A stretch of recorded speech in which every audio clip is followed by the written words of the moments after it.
Here we are. Welcome to CPG Vibes number 196. That's a lot. I mean, we get these numbers keep growing and growing and growing. What's going on, Gavin? How you doing? Doing good, man. 196. We're going to be talking with Mike Levinson today of FS Octopus. Super excited to touch base with him. I think it's going to be a really valuable episode. But Wade, what's new in your world? I don't know, man. This week has flown by. I think part of it is because it's just been crazy in general. But in preparation for Expo, I take off Sunday, so I'll be out there Sunday, flying back Friday. Just getting, dotting I's, crossing T's, getting everything ready work wise, but then also obviously have some prep to do before I get on the plane and everything. Just a lot, just a lot. How about you? Yeah, I know you're not going. Do you have FOMO or no? Man, I'm gonna miss interacting with everybody, but at the same time, just hearing you do Sunday through Friday, A lot, dude. I'm not gonna miss the travel. I'm not gonna miss the long days. Standing in a booth or walking and all that kind of stuff. I mean, it's fun and exciting, but at the same time, we're building something here at the place that I work, and I'm excited to keep building that. Yeah, I'm also looking forward to hearing what everybody has to say about it too. Obviously, Yeah. it's going to be an innovation event too, and just seeing what trends are coming out of Expo. So Yeah, just a lot going on. So yeah, looking forward to it. Coming off the heels of last week's episode, if you didn't have a chance to watch last week, we had Yuval with Promo Mash on. I might be a little bit biased, but I thought it was a great episode. I know you were kind of working through some of the content and putting some nuggets out there. Encourage everybody to go back and look if you have or listen if you haven't. You can do that on Apple Podcasts, Spotify, or YouTube. That episode's live everywhere. And while you're there, you can give us 5 stars, give us a thumbs up, subscribe, put a comment in there, something to kind of keep pushing our algorithm out there so everybody gets the show. Want to acknowledge we've got Jeff, Hugh, Brianna, Rich, and I think that's everybody so far that I at least has commented. If you're joining us for the first time or it's been a minute, put comments in here, questions for Mike, who's going to be joining us here in a minute. We'll bring them up on the screen. We'll ask questions. We'll have some fun. This is not just for me and Gavin. This is for everybody. So put some stuff out there. yeah, I agree with that. Yuval was great last week. I think I rewatched the episode and just the in-depth analysis he was able to provide on everything from his journey of starting a company to starting a new company and dealing that primarily deals with deductions. And he gets into the weeds in it. And I think as anybody who's leading an organization, whether you're CEO or in finance, all those deductions impact the bottom line. And it was super valuable to listen to that. Right on. Wade, but with that, why don't we bring on our guest, Let's do it. Welcome to Mr. Mike. How are you, sir? Mike? I want to give you a quick intro. Please. Founded FS Octopus. It's the clear, concise, to the point, no BS, in your face approach to food service and other alternative channels. You focus within food service, and with that, I just want to let you give yourself a 30-second introduction. Well, first of all, you should have FOMO because you're missing out on an amazing event next week, which we'll talk about. Thank you for having me, both you guys. Yeah, you are correct, Gavin. Mike Levinson. I've been in the food and beverage world 25 plus years. Plus, I love to eat and cook and all that good stuff. I learned years ago that retail is really straightforward. Food service is really different, and there's a lot of fragmented segments. So I do full-time consulting. Mid-March of 2025, went full-time consulting. To date, I've had about 165 brand conversations with brands, introductory brands. We can go and dive in more, but I'll pause there for your questions or any comments. Sure.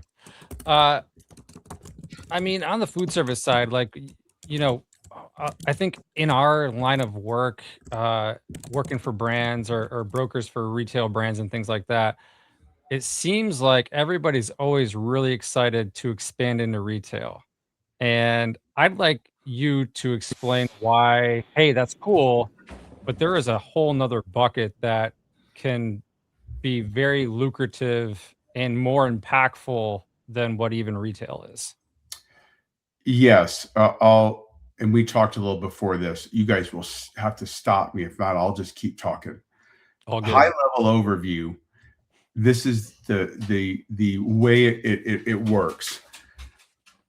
There's about 77,000 retail distribution points out there, meaning the Kroger, Albertsons, Ahold, HEB, Wegmans, Walmart, etc. Of those 77,000, there's around 22,000 independents, and the rest are owned by some very large companies.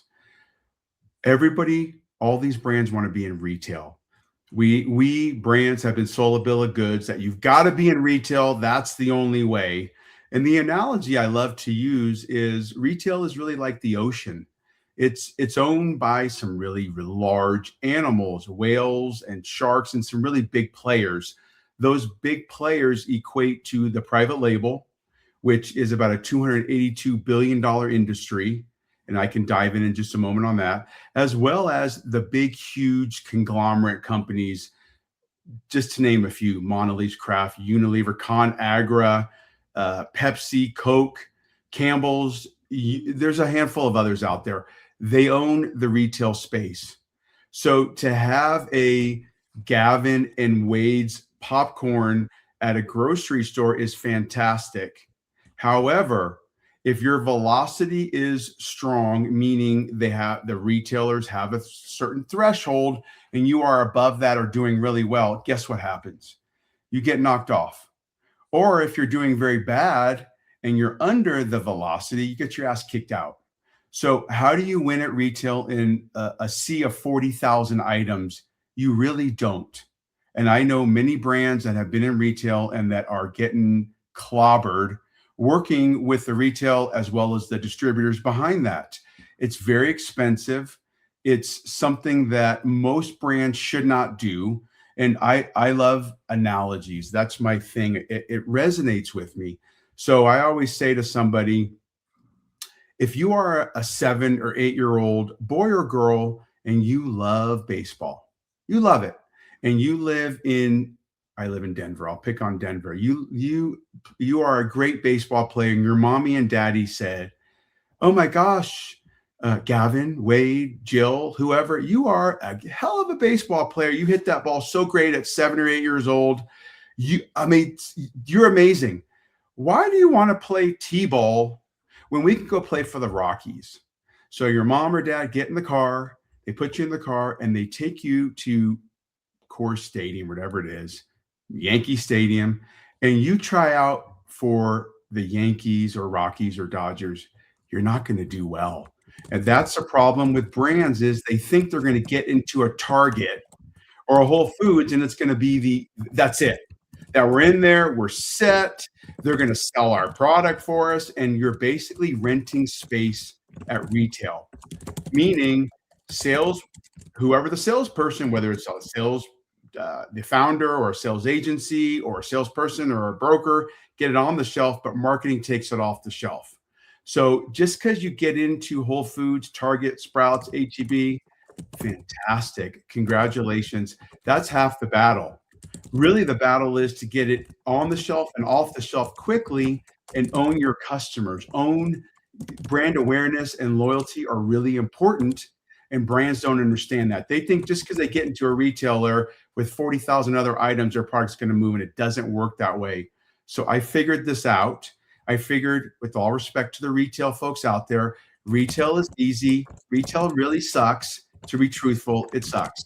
It's horrible. And trust me on this, for anyone watching, listening, taking notes, private label is going to kick your ass.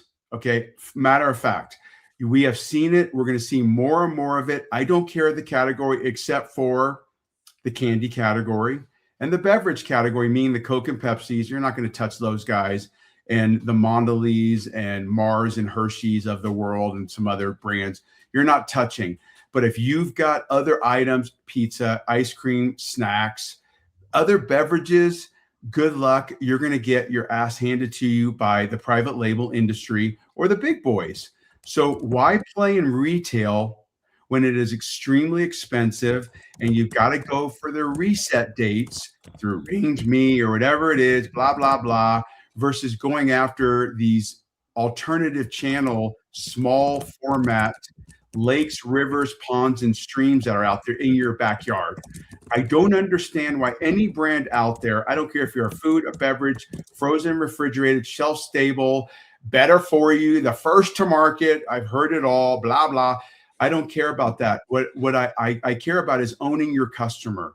How's your social media? Are you selling online on Amazon? Okay, Amazon is a bitch. Everyone doesn't like it. It's tough. You got to be on Amazon.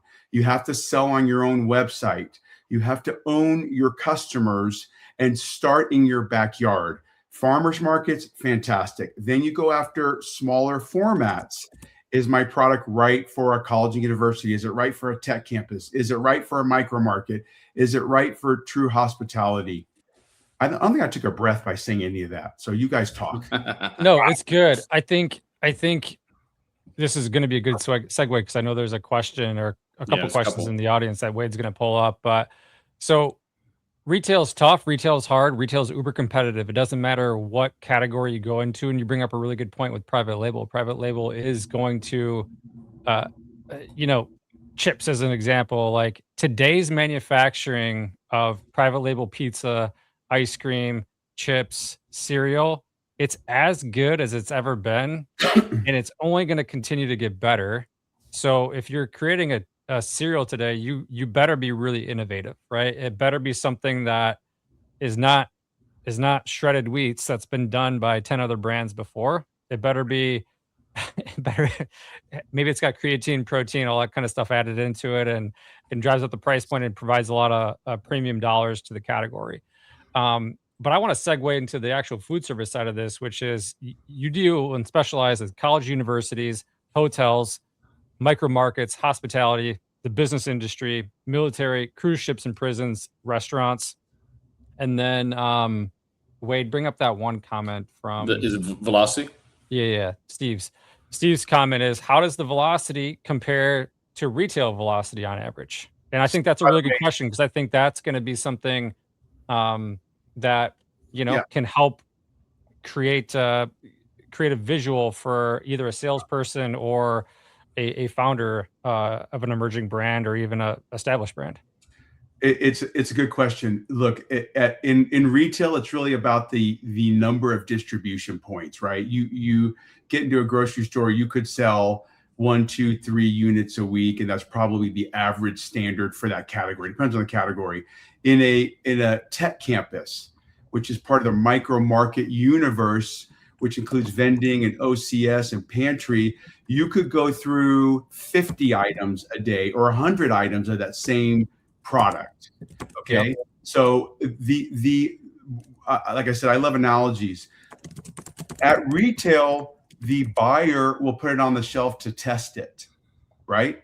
At food service, they test it, then they put it on the shelf. Meaning, I'll pick on Meta campus. Everyone knows Meta, which is Facebook and Instagram. Big, huge campus. They're managed by a GPO, Compass, and we could talk about GPOs later, part 2 of this conversation. I want to be on your 200th episode, by the way. That's a grand episode. You have to be on. If I'm not on 200th episode, I'll be pissed. Okay.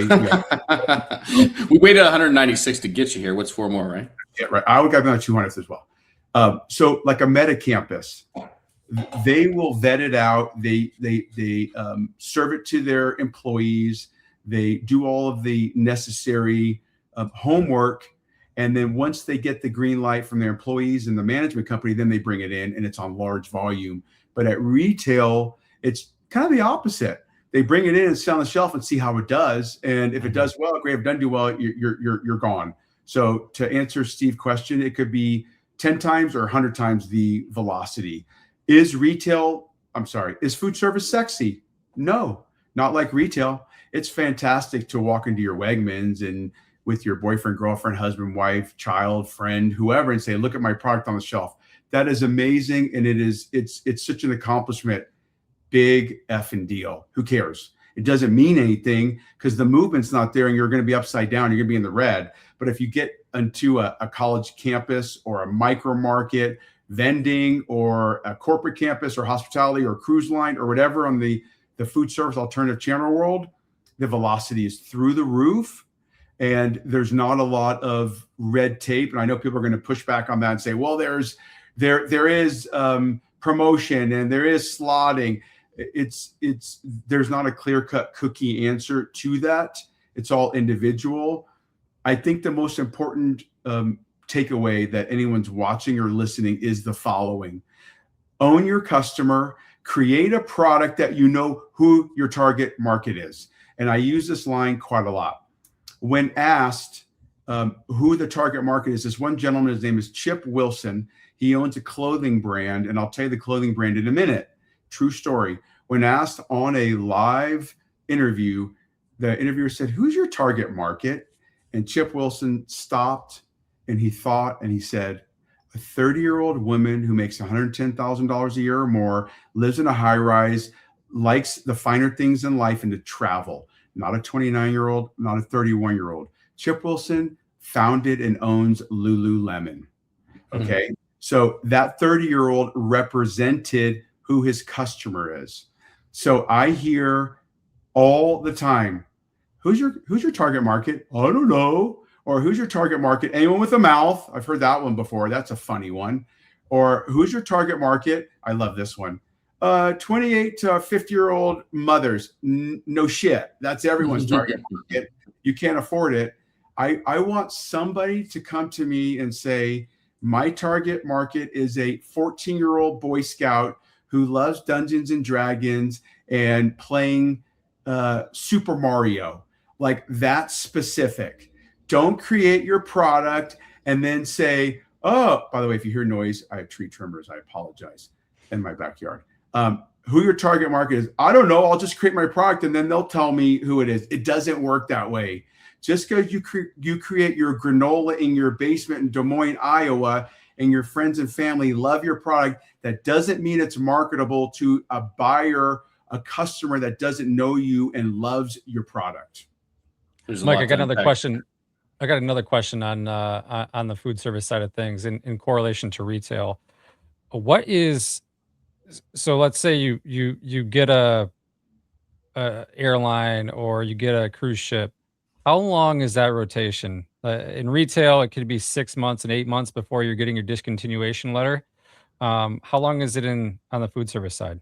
It varies. It could be permanent if they love the product and the customers, the employees or airlines, they love it, or it could be on a rotation for a 3-month rotation, 6-month rotation, 9-month or year rotation. It all depends. So there's not a clear-cut cookie answer to that. Depends. Got it. And like also from the sales side, I think POs are sexy. So when I'm seeing POs, recurring POs, like that's attractive to me as a sales side. I don't really care where they come from. It could come from Target. That's great. But if I'm seeing, QSR ordering all the time, like and it's profitable business, like that's what's exciting to me. I think POs are amazing. I like getting paid on the POs. That's even more sexier. Valid. Like it. So we've got some comments here. I want to welcome a couple other people that joined Stephen, and I saw Peter in here. I see Robert. I see Akiva, Sean. Lots of comments, but I want to go back to, let's see, we've got a couple here. So I think from Stephen, doesn't it depend on your strategy? If you're building only to exit, does that not change the decision tree for retail, D2C, and food service? More shelf space generally equates to larger exits. I know, Steve, those are great questions. Out of Canada. I fully, truly believe any brand out there needs to get out of their mind and head that they want an exit. Okay. It's like chasing a butterfly. Okay. It's really difficult. That should not be the focus of any brand. Any brand that launches should have the passion and the the love of their brand and what they're doing. If they don't love it and they just want to see an exit, good luck to you.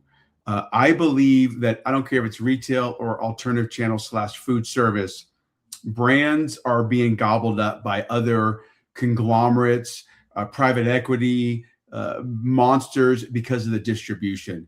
I'll pick on the brand True Bar, which I don't know the folks over there very well. They have a supposedly really good product. They're, I believe, in 21,000 retail distribution points. A company out of Turkey bought them for $173 million. They didn't buy them because of their formulation. They bought them for their distribution points, because now the Turkey company can go after those 21,000 with their other products. So you're buying distribution, just like Kellogg's did with RX Bar and all of them. But I don't like it when brands are like, I created my products, I want an exit strategy. That's the kiss of death, in my opinion. Create it because you love it and you think there's a need and a want for your product, and you've got the consumers behind it, and you wake up every day and you are blessed that you have a company and that you are working it and you are serving some sort of a community, versus I launch my candy bar or beverage or snack product because I want an exit strategy. I think that's a bad disaster waiting to happen. You're going to be let down, because I believe every brand really wants an exit strategy out there, right? It's like, of course they do if the price is right, but that shouldn't be the focus. You create a brand because you see a need for it, you love it, and you can scale it. And I say this to everybody. In my opinion, the trifecta for a successful brand are the following, not order of importance. Taste great, has to be taste great. Price competitively, not too expensive, not too cheap. It's competitive with others out there, and the right distribution. That's what it comes down to. If you have a product that tastes like shit, but is priced right with the right distribution, you limit your consumers. If you're a product that tastes great and it's too expensive, or they can't find the distribution, you're limiting your consumers. So in my opinion, the most important thing is taste. Most consumers talk out both sides of their mouth. I want clean label. I want premium. I want organic, blah, blah, blah. And then they see the price of it and they say, no, I'm not doing that. And they go and they get something cheap.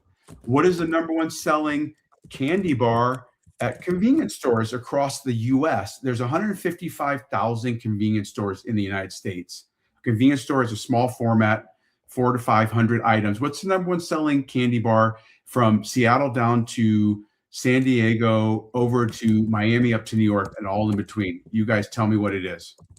I would guess Snickers. Okay, what do you think, Wade? Reese's. One person's correct. You're correct, Gavin. Snickers, number one selling. Why is it the number one selling candy bar? Very simple. Priced right. Everybody knows the flavor profile of it. They've done a great job with their marketing. And it doesn't matter. I ask convenience store owners, I don't care if it's a 7-Eleven or an independent convenience store, number one, Snickers bar. So point being, if the Snickers bar was $3 versus $1, they limit their consumers. People wouldn't pay for it. But everybody knows, no matter where you are in the United States or world, you get that product, you know exactly what it is, and you know what the price is about to be. I was going to pull that up. I'm glad you did. Good to see Mark here. Yeah, Mark, thanks for joining. This question's from Mark Connor, but our experience is the hard part about food service, education, healthcare, B&I in particular, is getting the distributors, because there are few anchors and less multi-unit operators. What's the secret to breaking the chicken egg distribution outlet cycle? Mark, that's one of the best questions I've heard. It's fantastic. And here's the answer. It's very difficult. I deal with this every day. I came from the distribution world. You have to have an anchor. What is an anchor? Usually it's 5 cases per week or per month, depends on the distributor, and you got to figure that out. The important thing to do is find your channel, find who your customer is, find the operator. Don't mess with the distributors, and ask the operators, if you like the product, introduce me to the distributors, whether it's on the broad line, a PFG, a Cisco, a US, or especially a Vistar, LaPerry, or a UNFI or KE, and work with them as much as possible. Mark, I deal with that every day on my business, being fractional sales. Is we have a customer that says we love it, and you have a broadline or a Shamrock or a Cisco or US or whoever, that doesn't want to bring in the product. That's the biggest hurdle that we all face. And I don't have a clear-cut answer, except for find the anchors, find the right salesperson that works for the distributor, and give them a gift. Distributors, and I say this a lot, distributors, the true definition of a distributor is to distribute product. They don't want to sell. Your job as the brand or the broker or sales agency, you go out and sell it, and you get the pull through or the forced distribution. But it's a great question, and it's very difficult to navigate those waters. High level overview: distributors, mostly on the broadline, and broadline on the food service side means they've got everything from soup to nuts, dry goods, refrigerated, frozen, packaged, all that stuff, shelf cups, all that. It's usually Cisco US Performance Food Group, Shamrock. There's a few others out there, Gordon Food Service. They really are incentivized by selling their EB, which is their exclusive brands. 60% of items sold through a broadliner is their EB. They're incentivized for it, and it's common knowledge. So to get a branded item into a broadline distribution is very difficult, and you do need some anchors. And there is not a clear-cut answer, except for find the anchor that will not take anything but your product and demand your product in there, and basically force it into the distributor. So I want to talk about that exclusive piece a little bit, because I know on the retail side, it might be exclusive to a channel, right? It's like, Sprouts exclusive for 90 days, 6 months, a year, whatever the case is, right? What does exclusivity mean? I know this exists in food service because I've dabbled in it a little bit. I know what you're saying. They incentivize their sales. I as a brand sign up with Joe Distributor. They sign me up to be exclusive. I want your opinion or your explanation of what that is. And then with that, there's incentive for Joe Distributor's sales team to sell those exclusive products, right? So explain that whole model. Like, what is exclusive?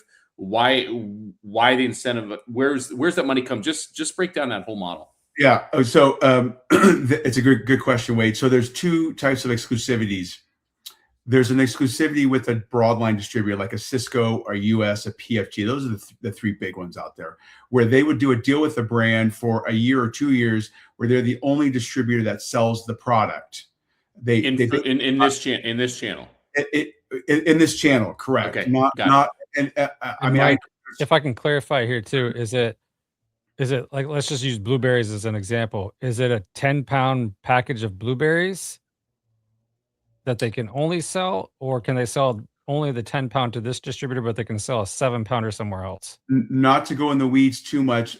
Even on the retail side, there's some distributors that want exclusivities for the products that cover certain areas, and you can have it. On the food service side, it could be a 10-pound, it could be all your items. And that's kind of getting a little bit into the mud. What I want to clarify is an EB is an exclusive brand, meaning a Cisco brand, a US Food brand, or a Performance Food Group brand. So on the retail side, the distributors, UNFI, KeHE, and some of these other distributors aren't necessarily servicing a retailer with their brand. In other words, it's UNFI. I'll pick on UNFI or KeHE. They are selling a Gavin or Wade's granola into a Fresh Time or whoever it is.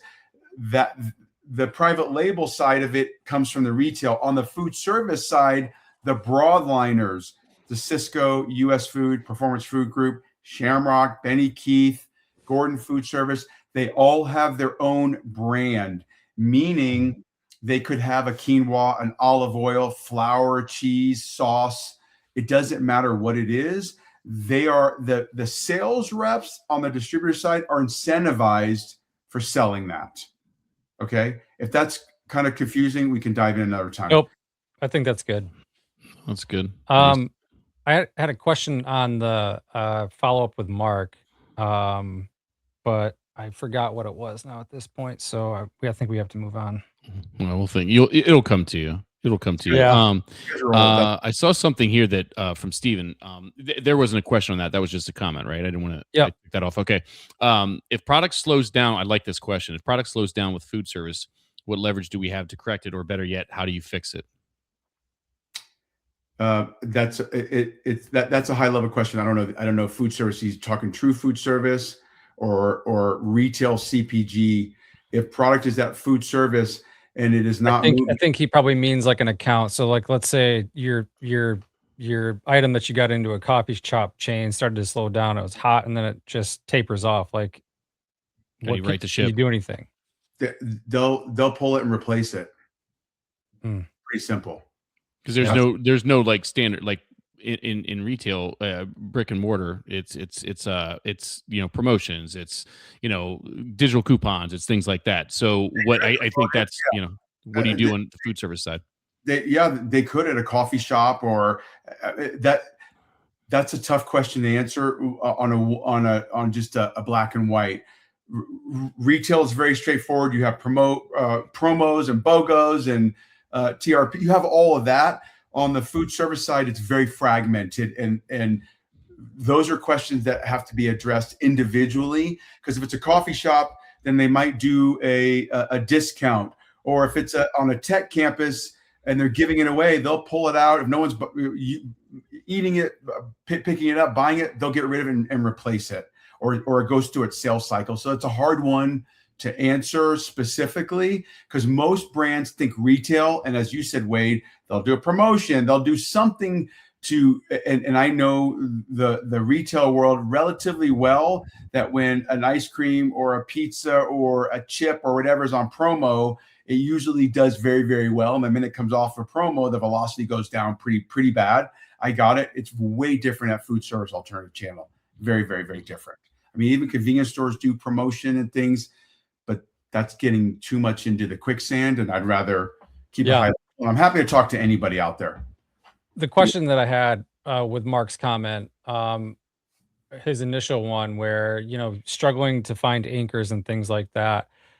Food service is tough, right? And I think that's probably why some folks probably don't spend a lot of time doing it because they get ghosted or they get some interest, but they can't get a distributor to say yes because they can't get enough buyers to say yes out of a specific region. Do you find that that's probably why a lot of these, brands focus more on retail because food service is incredibly hard and you do have to be incredibly patient and persistent at the same time? Yes and no. I have a bunch of comments for that. Retail is easy. It is. We talked about it. It's easy. You've got your product. You go to a category buyer. They say, go on Range Me. You go on Range Me. They say, sorry, you missed it by 3 minutes. Come back in October or whatever. There's reset dates. In food service, it's not like that. I hear ghosted a lot. Here's my high level comment. Brands that are listening, watching should do the following. Stop trying to be a Swiss Army knife. Focus on a category, a channel that makes sense to you, that you think you can solve a pain point for the college and university or the micro market or true hospitality back of the house or a hospital or a hotel. Focus, go inch wide and a mile deep. And you look, at the end of the day, at retail, you're renting space. That's what it comes down to. You are renting an inch, a foot. I don't care if it's clothing. I don't care if it's at Home Depot. I don't care if it's at a food and beverage at a grocery store. You are renting space. That is it. You don't own that space. You're renting it. And if you don't do well, that space is expensive. You're gone and you're replaced. At food service, it's way different. And there are a lot of different nuances. The problem with most brands is they don't know who their target market is. They don't know who their customer is. They don't have the right pack size. They don't know how to talk to a buyer at a college and university or a micro market or any other thing but straight retail. And they don't understand that they have to solve a pain point. For instance, true food service. If you've got Gavin and Wade's beef tallow French fries, they're fantastic. Great. You're doing really well at retail. Great. That's fantastic. And you go to a restaurant group. If the restaurant group or procurement or chef doesn't have a pain point, meaning they're very happy with their product, their product is consistent, it's priced right, you don't have a shot right now. If they have a pain point, meaning the chef says, oh, we have a issue with our consistency or our supply or the price, or yours is this or that, then you have an opportunity. It's the same thing with the front of the house, retail CPG at food service alternative channels. If you're not solving a pain point for the operator, you don't have a shot. Bottom line is, and it's not a lazy comment, but operators want something that's going to get on the shelf and move off the shelf. And that's why I say you got to have that social media. You have to have that engagement. And please, for anybody listening on this or watching, don't talk about features and benefits of your product, okay? Ridiculous to say that you've got this vegan and organic and non-GMO and you're better for you and you're first to market and you've got no seed oil and no this. It's all bullshit, okay? What buyers care about is that you've done your job on social media marketing, where if they bring it in their micro market or C-store or college campus or coffee shop or cruise ship or whatever it is, they know the product's going to move off the shelf because you as a brand have done your homework on the marketing side of it. I pick on Mr. Beast, okay? The product is crap for the most part, but they've got huge volume and distribution because the velocity is huge. Why? Because the platform. He's got X amount of millions of followers on Instagram and TikTok and everywhere else. So someone goes into a Walmart or goes into a micro market that's owned by Canteen, they know, they've seen it. And they say, I've had it, I've seen it, my friend told me about it, I saw this, I got blah, blah, blah, and they buy it or whatever it is. That's the problem. Stop talking features and benefits. Stop thinking that your puppy or your child everyone loves. It could be ugly. Your puppy could be ugly. Your child could be ugly. And no one gives a shit about it. But you think it's great and cute. Stop it. It's solving a pain point for somebody. That's what it comes down to. Sorry to be so harsh for anyone listening, but I'm going to tell it like it is because you guys, some of these brands need to get slapped. I got another follow-up with Mark's example. So let's say Mark gets his product placed in a region, and let's just say it's the Southeast. You've got one anchor that's pulling decent volume out of it. What's the next step for Mark? Is it hiring someone to support that distributor to selling to more places in the Southeast? Is that good? Or is it, just kind of leaning on that one anchor account to do the volume? That's a good question. Here's my answer. Don't mess with distributors until you're in a distributor for the most part. Number one. Okay. I don't care if it's a Vistar, if it's a La Prairie Foods, if it's a broadline distributor, don't mess with them. They're not here to sell your product. That's your job.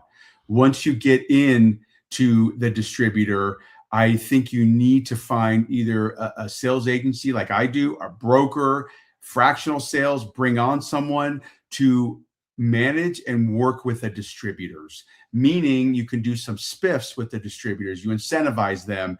You work with them on other anchors. You make their jobs easier. Distributor sales folks, I don't care if it's Unify, KE, on the specialty side or the broadline distributors, they are pulled in 4,000 directions. I have a lot of respect for those people because they're trying their best to get product out there. Their job is not to sell your product. That is the brand's job, to sell your product and make it easier for the distributor. There's nothing better than a distributor salesperson writing orders, air quote, writing orders, taking orders through digital, whatever it is, than to try to go out and sell your product. Find some champion distributor salespeople, work with the distributors, and focus on that. Thank you, Haley. So I had a question, and I was engaged. I got the pre-Mike and Haley's comment. So when you look at that food service piece, and you're talking about the distributor piece, where was I going with this, Gavin? You did this. This happened to you. I think you jinxed me. I had a train of thought and I lost it. I just have that way with you guys. You have that effect on people, right? I can pop another question. Go ahead. I'll think of it.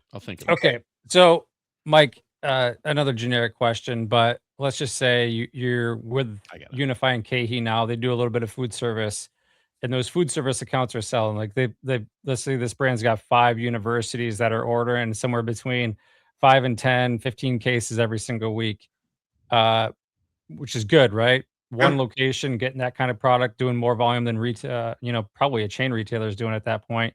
How long before it's just like, okay, this is recurring, this is 4 months going on?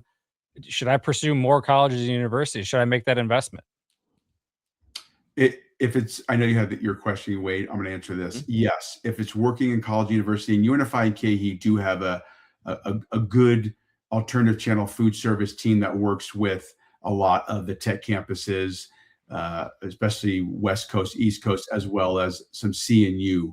So yes, if you are in a couple of colleges and universities and the volume is there, you definitely want to work with your distributors to expand it outside of the DCs that they're in. If they're in a few DCs, you want to go to more, you work with those guys as much as possible, no matter what. So if it's working in one college university, you have to support the other college university with doing demos and make sure they've got products, things like that. So with that train of thought, and I still have my question, but I want to go on that since we're on it. So I'm going to make colleges up, right? I'm in Ohio State, the Ohio State University, and I'm successful there, right? And so using what you just said, so I want to expand. And you said work with the distributors, but we've also established very clearly, by the way, that it's not distributors' job to sell your product. So you have an interest in expanding outside of the Ohio State University. How do you get into, I don't know, Texas and California? What's the next path? And then is that, you said work with the distributor, but how do I connect those dots? How do I get into Texas? How do I get into Cal? How do I? Yeah. So if you are working with the Ohio State University, and they pull from, let's just say Unify. I'm sure they pull from many locations, distributors, Cisco, and all the broad and whatever. Let's pick on them and Unify, and they're your anchor. You would work with their Unify sales team and say, "Hey, things are going great with Unify. I want to support them. I want to keep supporting the salespeople at the distributor level as well as the university. But I really want to expand out. Can you give me some leads of other universities? I want to go do my job." Don't do my job for me. That's refreshing to these folks. I want to go do it. Okay, you're in University of Toledo or whatever in Ohio, and you're work with others. Can you give me contacts, or how do I go about it? That's how you work it. Versus I'm in Ohio State. Hey, Unify sales rep. What else are you doing for me? That won't work, right? Or if it's through a Cisco or a US or a Vistar. You work with their salespeople and make their job easier by just asking who they're going after, who their accounts are, and you as the brand or broker or sales agency or sales team, that's your focus. Okay, so you just segue where my question that I forgot and I remembered. So brokers, I think we, especially Gavin and I, we know all about brokers on the retail CPG side. Mm-hmm. Talk to us. What is the broker relationship on the food service side?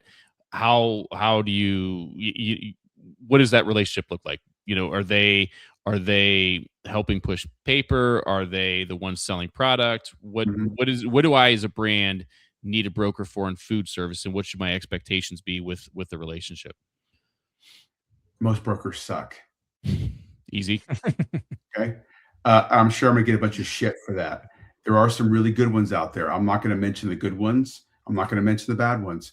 The broker model is broken. I'll talk about food service alternative channel. The broker model has been broken for a while, and I'll tell you why. The days of a broker, quote unquote, pioneering, and for anyone that doesn't know what the word pioneering means, it means you have no distribution and you hire a broker to go and sell your product. Those days are over. Brokers want the following. They want a book of business. Okay. They want points on where you're currently selling. They can manage the distributor or the accounts. They're not going to go out and sell your product like you think they are. Number one. Number two, brokers, I'm talking high level. There's some really good ones out there. There really are. I'm just being general.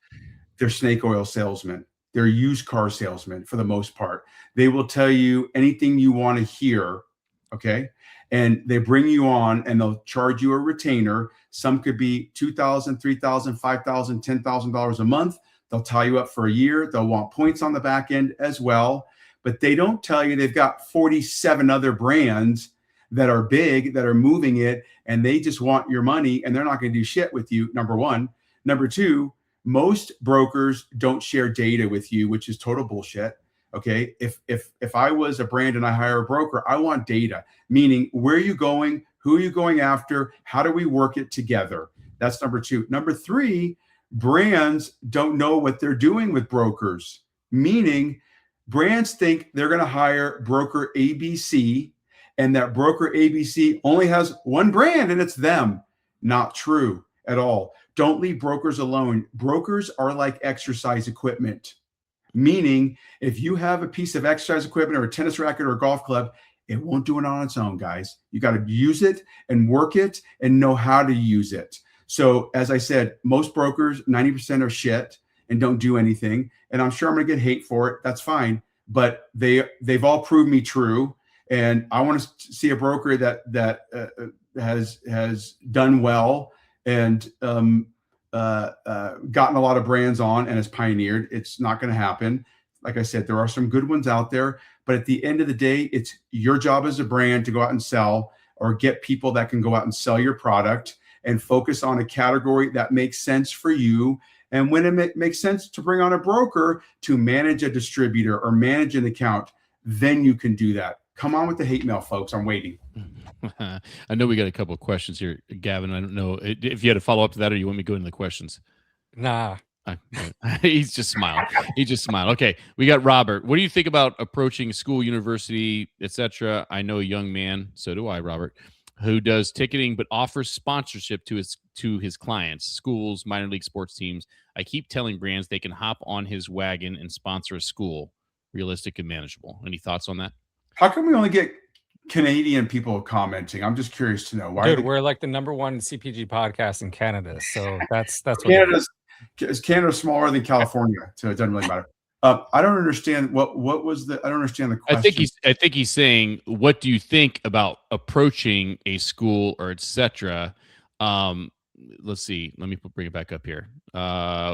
He does ticketing, but he offers sponsorship to his clients. So like, he has sponsorship. So schools, telling them they can hop on the ticket and sponsor a school. So I'm a brand, I could sponsor a school, etc. Yeah. Is that? No, I think it's bullshit. I think you don't need that. I think you got to go out and get the brand awareness at the college and university. I don't believe in like sponsored advertisement. People are immune to it. Don't give a shit about advertisements, whether it's on a jersey or a billboard. Nobody pays attention to that. I think it's I actually did this. What is it? What year is it? 2026. I did this probably almost 15 years ago. I got a win at a university. We gave a discount on the product in exchange for university sponsorships across the football, hockey, basketball, track and field stadiums and things like that, which was cool publicity for us. But again, this is 15 years ago. And like, that's when that stuff meant a little bit more as you're driving by and seeing your branded banner hanging. Pretty cool. Well, I mean, look, truth be told, not to go in another tangent direction, advertisements for the most part, especially on these brands, smaller brands, don't work. Yeah. And also like social is going to be way more impactful than, having a banner hung up in a stadium for $20,000, right? I'd rather take that $20,000 and spend it on a really good ad. That's going to get more. Being creative about it and social media is really, I could spend 4 hours just talking about the social media marketing side of it, how it's really the driver of all this. And I know Mark has another question on Mogs. Yeah. So for people listening after the fact or just joining, talk to Mark's question. I'll read it, and then I want you to talk about it. Any advice for how to get on the MOGs? We're successfully selling in one or more locations, or are able to do business because we're unique and local, but that doesn't work outside our home city. So obviously, the first question is, what are MOGs? And then let's answer Mark's question. MOGs are managed order guides. They're basically planograms. And I would, Mark, I'm happy to talk to you offline and understand your business, because it's it's a detailed question. But MOGs are usually by a GPO, a food buy, or a USG. They put them on MOGs, managed order guides. So yeah, Mark, happy to chat with you. So we have Steven saying they have the highest locals in Canada. No, you're not that great in Canada. Come on. He's a North Carolina guy, not Canadian, but commenting plenty. Yeah. Let's see. Robert says not coming through properly. Robert, talk to me afterwards. I have one question for the Canadian guys. What happened in the Olympics in hockey? Damn, that's all I want to say, guys. That's it. We're going to see our attendance drop down after that comment. Robert says ticketing company also sponsors the school. If a beverage wants to hop on, they can offer a 5K sponsorship and be in the sports environments of the school, or just discounted product. Or they can pay me $5,000, and I'll really drive some sales and distribution to the school. Yeah, it's interesting. That's great. Mike comment on a broker thing from a couple minutes ago. I think the best brokers are going to be the ones, or the best relationship you're going to have with a broker is the ones that are going to be most collaborative. 100%. If you're just hiring a broker to put points of distribution on or talk to retailers, that's not enough. Like, they will do that, but they're going to do that very quickly, and they're not going to give the brand attention. If you're trying to communicate with their teams daily, weekly, monthly, that's what's going to drive your brand awareness to the broker, then to the retailer, and that's a collaborative relationship. So I want to jump on that as well, and I've said this all the time, right? And I'm on the broker side now, but I can remember back to my days in Ohio, just getting started. I know I've told this story before, but I was over everything in grocery, dairy, frozen, and one of the larger brokers we worked with, probably our biggest broker we worked with, was Acosta. And, Acosta represented Ocean Spray. They represented Heinz before it became Kraft Heinz. They just had these monster brands. Prego. You keep going on and on and on. But they also represented a little brand. It was like breading, right? It was like Fryman, whatever it was, right? It was just this little tiny brand. It's like, what are you doing with Acosta? But my Acosta guy would come in there, and he would, every time he'd come in, he'd bring up this brand, and he said, wait, I don't want to be a pain in your ass, but I have to mention this because I'm going to have to talk to him after this meeting. He's going to hold me accountable, on and on and on. So point being is the squeaky wheel gets the grease. If you just hire a broker and they figure they're going to go out there and advocate for you and do their job and do your check-in once a quarter, whatever the case is, that's not going to work.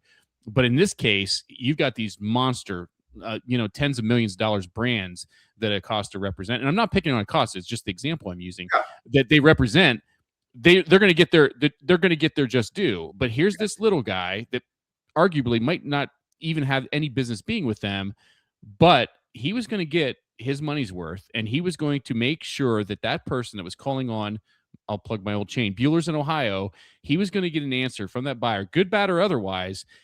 My Acosta guy knew the minute he walked out that door, he owed that guy an answer, and he was going to get it. And he knew it was a pain, and I knew it was a pain, but guess what? He still made it work. So any thoughts?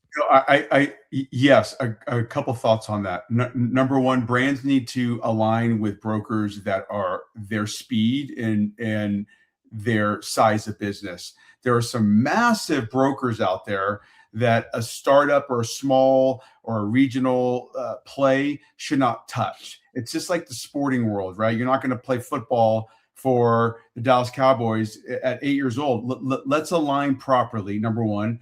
And number two, it is about expectations and managing a broker brand relationship.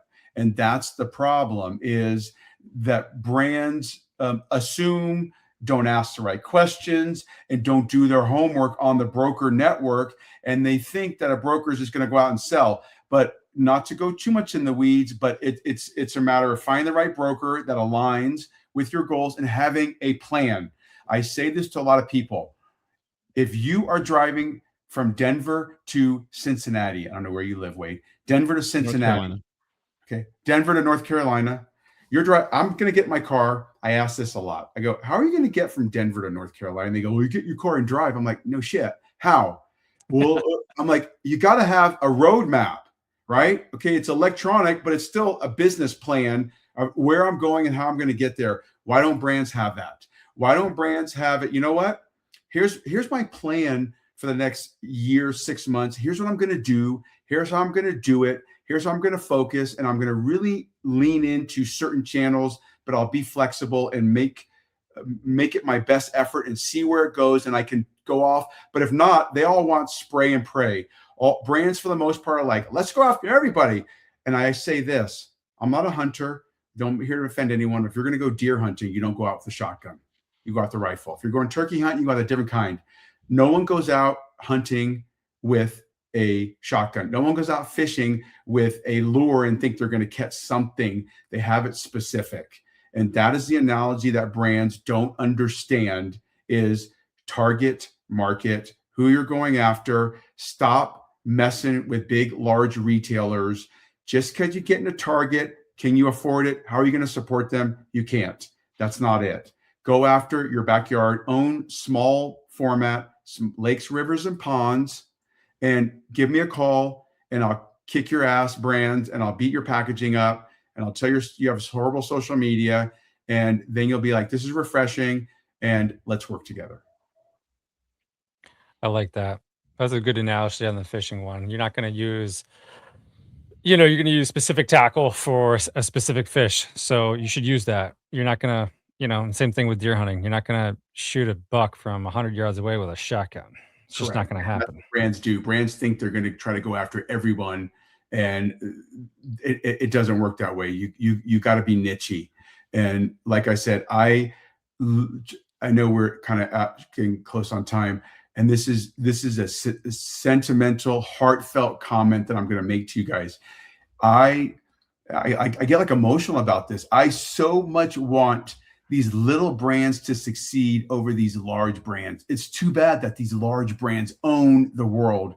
I will do whatever it takes to fight for the little Davids versus Goliaths out there. And I don't give a shit who, if they have no money or a lot of money, I'll talk to any brand. I've got a few people I work with, like Akiva, who's on this call, another guy named Dave. We work together.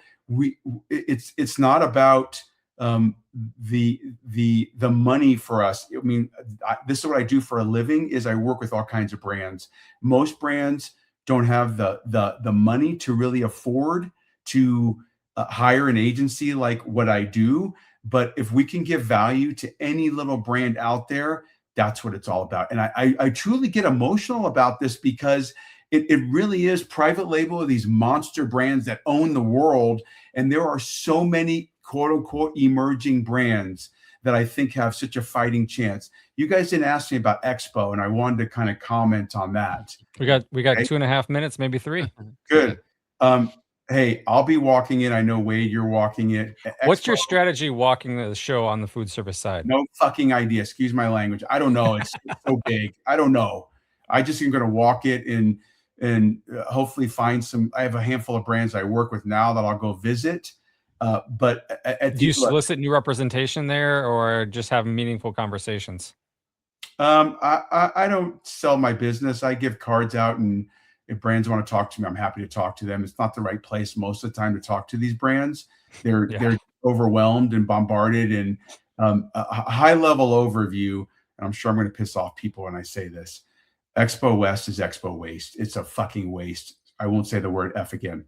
It's a waste. Okay. It's a total waste of money unless you do it proper, unless you have a plan of action, unless you have the realistic expectations that you have the budget. And there are some brands that are there that I represent that do a great job and they can afford it. But for the 50, 60% of these little small brands that think they're going to get at Expo Waste, I say, and make something good of it, they're not going to be there next year.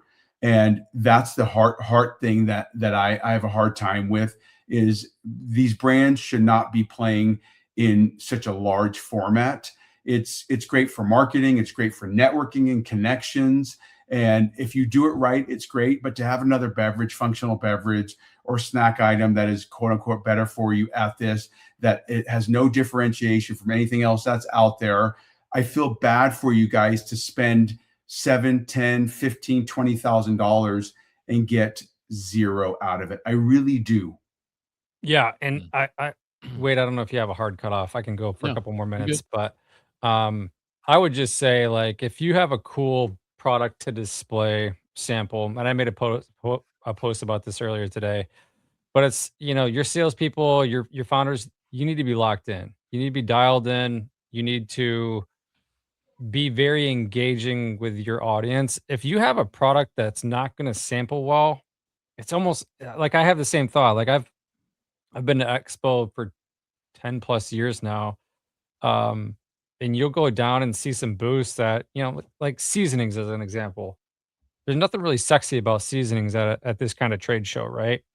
Um, you can cook meat up with it and stuff like that. Becomes a little bit of a hassle. Uh, but I've seen a lot of those booths where they just sit down the entire time because buyers don't really want to talk to them, right? It's nothing cool. It's boring. It's not exciting. I guess there's a way to do that and create your booth to be more exciting.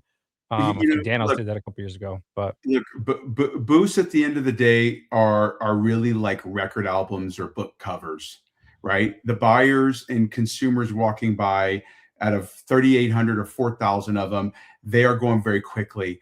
And if your brand or your folks that are working the brand aren't engaging and catch their eye, it's really tough. The problem is that brands see it different than the buyers do, right? Brands see it through, look at my child, or this is their baby and they love it and they think everyone should. It doesn't work that way. So the goal is, in my opinion, of Expo is network, connect, meet other brands, try to find some buyers that have some interest. And there's a secret that no one really talks about. You got to do the follow-ups, guys. You got to, if you get business cards, you're going to get ghosted. It happens. It happens with all of us, right? I mean, I'm in that same camp. But if you have a problem, a product that solves a problem, or a product that the buyers want, I just had a conversation with a guy the other day, and he was going on and on and on about how he sends emails and they're very lengthy emails. And I said, keep your email extremely short. It's like dating. Okay, I don't want to go too graphic here. It's like dating somebody. On your first date, it's, hi, what color do you like? I like eating Indian food in blue. That's it. Stop throwing up on your first date or your first engagement with a buyer, right? It's, may I get you some samples? All I want to do is try my product. I want feedback. Do you know what kind of response you get when you do that versus, so let me tell you my story. Well, I started this in Omaha, Nebraska in 2012, and I started it because my kid loved it and blah, blah, blah. Nobody cares. yeah, you need a quick little hook to create attention or interest. And if you end that 2 sentence email with, I'd love to send you samples. Can you give me your address? Ask for the address. Now you're onto something because most buyers can be like, yeah, I love samples. Like there's not a lot of buyers who will turn samples down. Hey, great meeting you. Even if you didn't meet them, who gives a shit? Say that. Yep. What's your address? And by the way, here's another little quick secret. And anyone can use this. Subject lines are really important. Okay, they're very important. Not, I met you at Expo. Ugh, boring. How about, like I do this all the time, is a hot dog a sandwich? Subject line. Does pineapple belong on pizza? I had no shit. I had multiple buyers, retail or food service, open the email, and they said, I only opened your email because you made me LOL. That was it. Yeah, That's probably a good way to end this, Wade. it is. It is. I think when you can bring comedy to a buyer's desk, because I think buyers are very stressed out. We've been buyers, Wade. 5 days in an office, you need a laugh. There's a fine line because I mean, subject line, I agree. I mean, some of the stuff that I get anymore, which we could probably do a whole nother episode anymore, like pulling up some of these emails, but it's just it's crazy, but you have to try. It can't be status quo. You have to do different things. You have, to Mike's point, it's just you have to differentiate yourself from the pack. So, but yeah, we can leave it at that. Mike, it's been a pleasure. It's good to see you. It's been a minute for me personally. I know, but it's good to see you. Hopefully, see you at Expo. I'll be the bald guy that looks really, really sexy. I put Mike's website up here for those of you live, and that's for those of you listening that can't see this. It's FS Octopus all together, fsoctopus.com. That's food service octopus, but the website is fsoctopus.com. And reach out to Mike, and I'm sure that I'm using that, Gavin. That's amazing. Sorry, he brought that up. This was on last week, right? We talked about this as a couple weeks ago. Yeah. Oh my God, I'm using that line. Thank you. Oh no, I was going to say every email he sends out over the next week is going to have that in there. But Gavin, Mike, anything else before we put a bow on this thing? No, have a great weekend. Enjoy safe travels when you guys get out there, and can't wait to hear about it in a couple weeks. Yeah, and I was going to say, just for clarity, we won't have a show next week. Gavin gets to take it off. I'll be flying back to North Carolina, but we'll be back in 2 weeks. I'm sure we'll talk about what I saw at Expo. I'm sure Gavin will be monitoring the socials and seeing what everyone's been talking about, and we'll see everybody in 2 weeks. Mike, thanks again. Mike, thanks so much. Guys, I appreciate it. Yep, take care.